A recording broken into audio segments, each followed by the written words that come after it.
Hi, welcome to Talking Books and Stuff, the program that talks all about books and writing and stuff.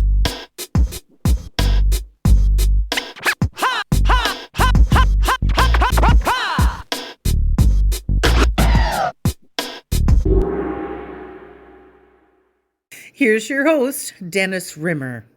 And this is Talking Books and Writing and Stuff, your favorite podcast, at least we hope so. Today with us we have from Victoria, BC, where I just checked right now, even though we don't like to date these things, but right now it's +9 in Victoria and it's -15 here in Radisson, Saskatchewan. So Jack Knox, thank you very much for taking some time to chat with us today. Thanks for having me. Jack Knox, like I said, a columnist for the Victoria Times Columnist newspaper. So Jack, where did you get your start? Where did life begin for Jack Knox? Both in life and in newspapers, it was Kamloops. I was up in the interior of BC in cattle country. I was born and raised there.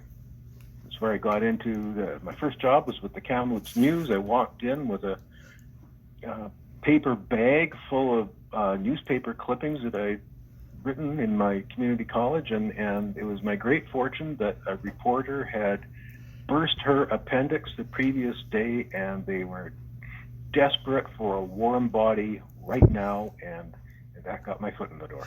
And like they say, timing is everything. Did the appendix patient recover, we hope? Sure. Oh, good. No, she was fine. Yeah. So you started writing at an early life? Like, when did the writing bug hit you, I guess is what I'm asking. It's funny, I can't remember a time when I wasn't writing, though I didn't consider doing it for a living until I was doing it for a living. I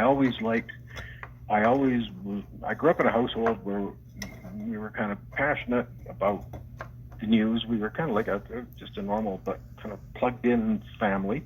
Actually, it reminded me of Saskatchewan. I worked for the Regina Leader-Post for a year, and I've never worked anywhere where people on the street were as up on the news and where they were as engaged in what was going on around them. And that was the kind of family I grew up in, so we were just kind of naturally involved in it all. I can't remember a time when I didn't enjoy writing and reading. Put it that way. That's great. That's sort of like me, but not quite as successful as you. Problem with people in Saskatchewan is they like this funny football team that wears green and white and they put watermelons on their heads. Like, I have no truck with that Rough Rider stuff whatsoever, having been not born and raised, but raised in BC basically. So it's win, lose, or tie, BC Lions till I die. But that's another story. So your first paid writing job, or first article you got paid for, was that then with the Kamloops News? It was, and I'm not sure if it's the first story I wrote, but the first one I remember was a cow had wandered out of the stockyard and expired on the street. And I don't know if you know Kamloops, but it's about 1 million degrees in the summer. Yep, been there many a time. There was this dead, bloated cow in the street, and the stockyard didn't want to deal with it. The city didn't want to deal with it. No other reporter wanted to deal with it, so they sent the junior guy out to where the cow might explode. And I did that. I covered that cow like it was Watergate. That's the first story I remember covering. First time I remember getting a byline, anyway. So how long ago then how long have you been in the newspaper business? Okay, that was almost 45 years. I'm 63 now, and I started out when I was 19. So okay. I've spanned both Trudeaus. Oh yes, well that's unfortunate, but true. So 78, was that about 1978 or so you started? Yes, I think 77. 77 would have been the perfect, yeah. Because I got a buddy, radio buddy, Peter Olson, who worked at Radio in Kamloops for a long, long time. Yep. That's right. Because I worked in Victoria at all three stations at one time or another. I actually worked at the Goldstream Gazette as a salesperson, and I think Judy Lavoie was there at the time. And Oh yeah, yeah, she was. Judy was there, and Bill Cleverly and Les Lane were all at the Goldstream Gazette. Yep. Judy was one of the most courageous reporters I ever knew. She's about 2 feet high and had a lovely English accent, and she was the one. She was the one we sent straight into the Hells Angels clubhouse to interview them in Nanaimo, and she charmed them. I know what you're saying. I always thought I was a salesperson. Gulp. I hate to admit it, but my ambition all my life was to be a newspaper columnist, and that never quite happened. I was one for a while in Bellingham, Washington, but that was just small town stuff. How did you get into your niche that you have now as sort of like a commentator / kind of humorous take on? Yeah, it was almost by accident. I was the city editor at the Times Colonist, which is kind of the boss of the reporters, and it's kind of a meat grinder of a job. It's like nothing but negativity all day long. You're dealing with. It's one of those jobs is why journalists drink. It's like serious stuff all day long. So one day, just for fun, I wrote a humor column. And I did it as much for myself as for anybody else. My wife made hats that she sold at craft fairs, and I would go along with her, and you would see these husbands walking into the craft fairs looking like they were extras from The Walking Dead, and they just did not want to be there with the lavender flavored fudge and the $400 blown glass garden rakes or whatever.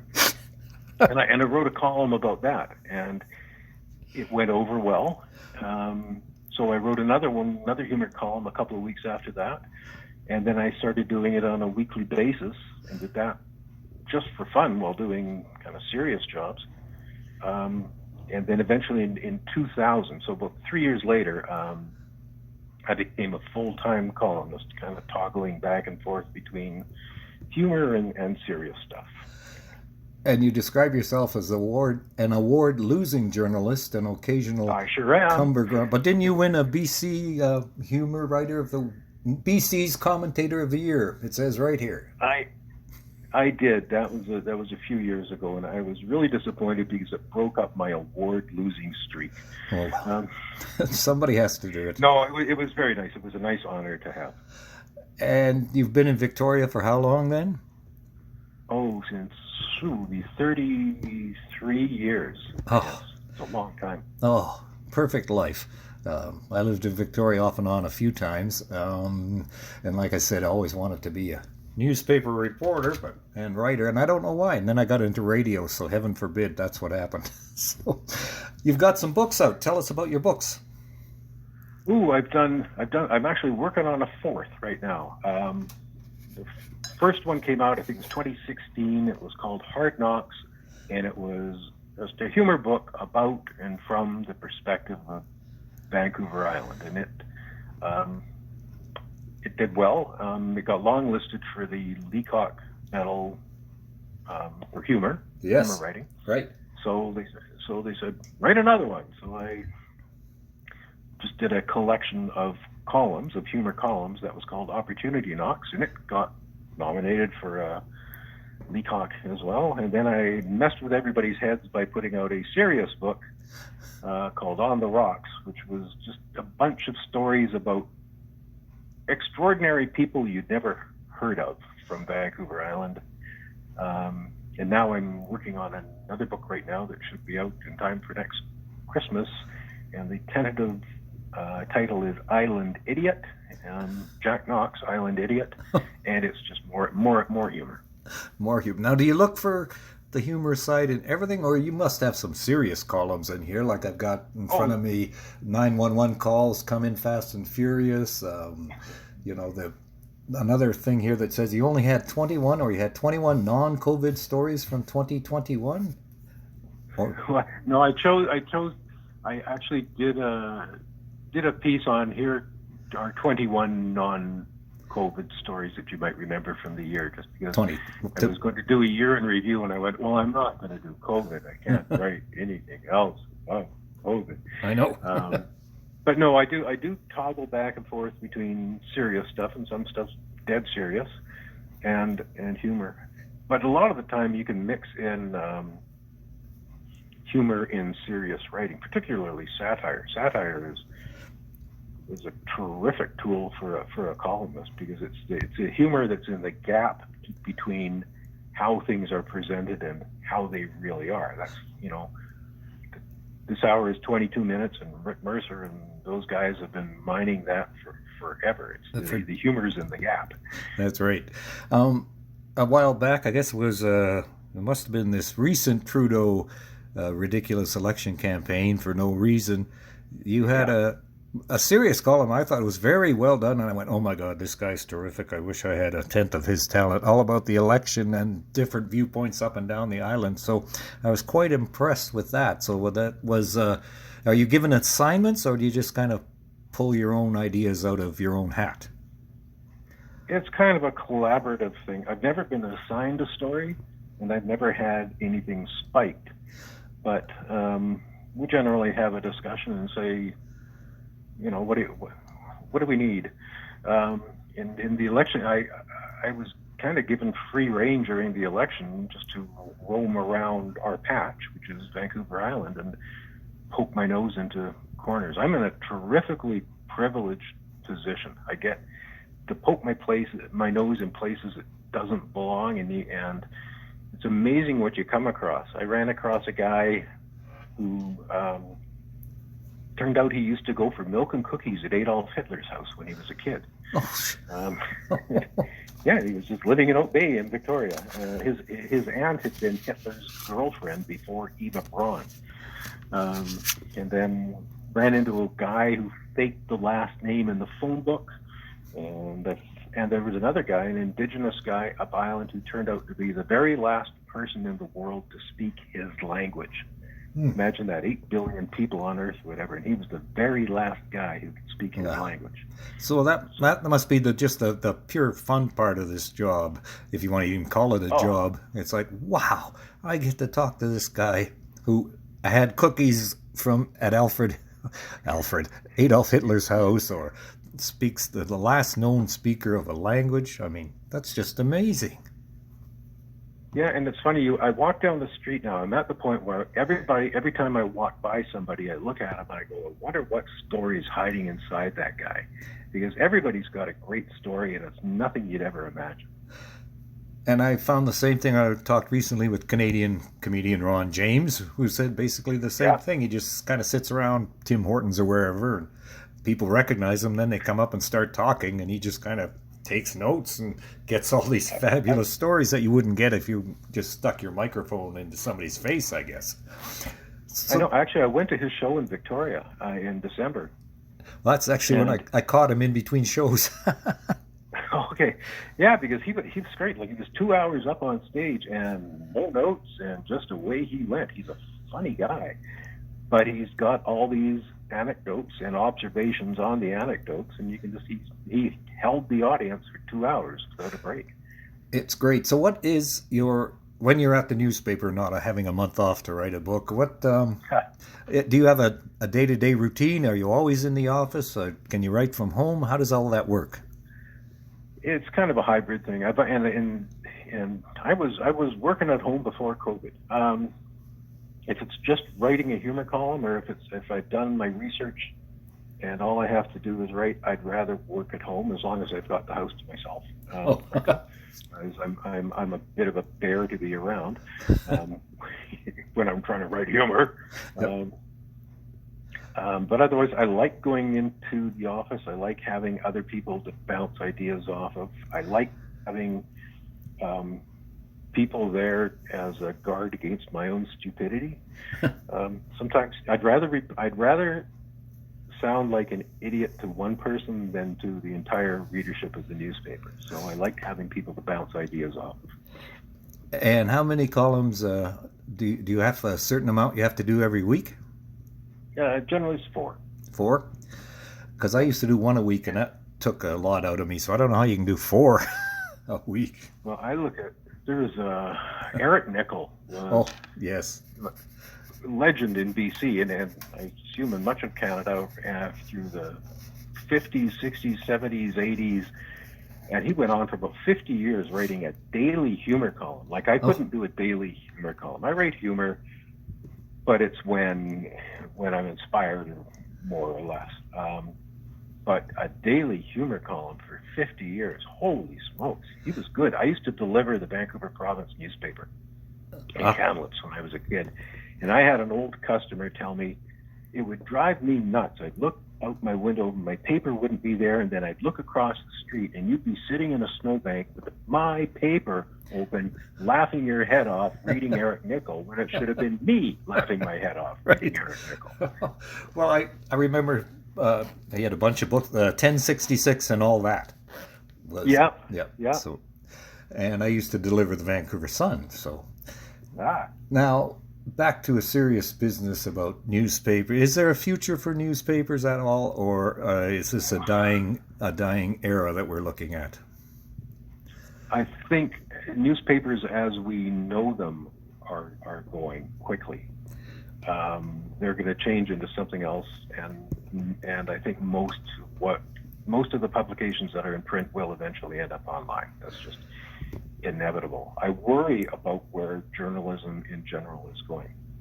Like, I'm at the end of my career now. I've had a great run, a great life, but I've always believed in the role of local journalism in building a community, whether that's newspaper or radio or television.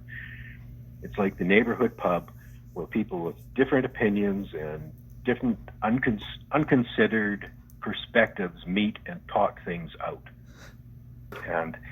And I think that's a vital role, whether it's in print or on air or online. We need that. But what we're getting now is just a bunch of silos and echo chambers where we hear our own voices bounce back at ourselves, and we don't get other people's opinions, and we just get rooted in our own beliefs without anything to balance them. And it's bad for society. Yep. So I worry about newspapers. I worry about media in general. I don't like that the line is being blurred between news reporting and commentary and actual activism. If you want to report on the news, report on the news. If you want to be an activist, be an activist. But you can't keep jumping back and forth or straddling the fence. Exactly. How's that? There's my rant. Yep, that's the island idiot Jack Knox here telling us about the newspaper business. No, I know what you feel. I've been reading a newspaper maybe almost every day since I'm in grade 4, because I remember I just had to look it up when BC Lions had to fire Coach Clem Crow, and the newspaper headline was "Crow must go." So. And then I ended up working with Anna Stukas at Seafun in Vancouver, so that was another thrill of a lifetime. Yeah. And I worked with guys like Barry Bowman and Barry Kennard and those guys in Victoria, so I don't know why I'm talking about myself. It's all about you, not me. What would you suggest to somebody who says they're 22 and they want to get into media or newspapers? Do you warn them off or say, well, give it a try, but... Probably give it a try, but it's a valuable role to fill, but you have to make sure you're on the right track. I'm leery of sending people to certain media because I think they do a rotten job. But at the same time, there is a vital need for real journalists doing real journalism. The problem now is finding a place where you can earn a living at it. The traditional model has always been Canadians don't like paying for their news. You don't plug in a quarter every time you turn on the local suppertime news. Right. The financial model has always been the revenue comes from advertising, and in the case of the daily newspaper anyway, some of it comes from subscription. Otherwise, Canadians just don't like to pay for their news. Well, right now, the advertising is all going to Google and Facebook. And, so the economic underpinnings of media are gone. So when you do go to a news source now, always ask yourself, who's paying? Is this an agenda-driven thing? Am I being kind of duped into, being by some source that has nefarious goals in mind, or is this a legitimate source? I think I'm meandering far away from your question to the degree that I actually can't remember what it was. Well, just about whether or not newspapers or media a career to get into. But you've answered it quite well because, yeah, each day just consider the source, I guess, is what. Absolutely. Be critical. Think critically. That's right. And what about the one more question, the hardest lesson you ever had to learn as a newspaper guy? Oh, I get this lesson every single day. Don't be too full of yourself. I'm a firm believer in humility and doubt. You're not as smart as you think, and you're not as dumb as you think. Right. Not as dumb as the readers think you think. Sometimes you are. Well, I noticed some of the comments on your write-ups or whatever on the interweb about, I used to like reading Jack Knox until he came out with this stupid idea about blankety blank blank. So, yeah, that was just the one from my wife. Oh, let alone anybody else. But I guess if you're getting a reaction, then that's the idea, is to get a reaction. And maybe to get people to think about what you're saying rather than just to hate it or like it, you know. Yeah, I don't like, I'm in no position to complain about criticism. If you stand up in a soapbox, you can't complain when people throw tomatoes. You'd like it to be constructive or at least considered. I don't mind a rant. I don't mind people raging at me and sending messages, all caps, swearing, but I hate it when I hate thoughtful, accurate criticism. I hate it when people are right and they're polite about it. And then I have to go, oh, damn it, I was wrong. Yes. But like you said, it keeps you humble.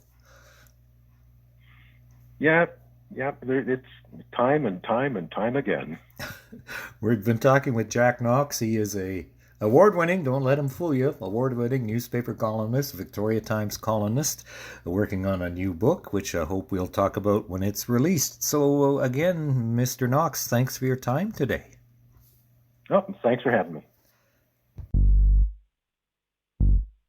Thank you for visiting with us today. This is Talking Books and Stuff with Dennis Rimmer. Contact him at dennis@talkingbooks.tk. Thank you, and may all the good news be yours. Oh, and don't forget to check out his book, The Great Canadian Notebook, available across Canada and at amazon.ca.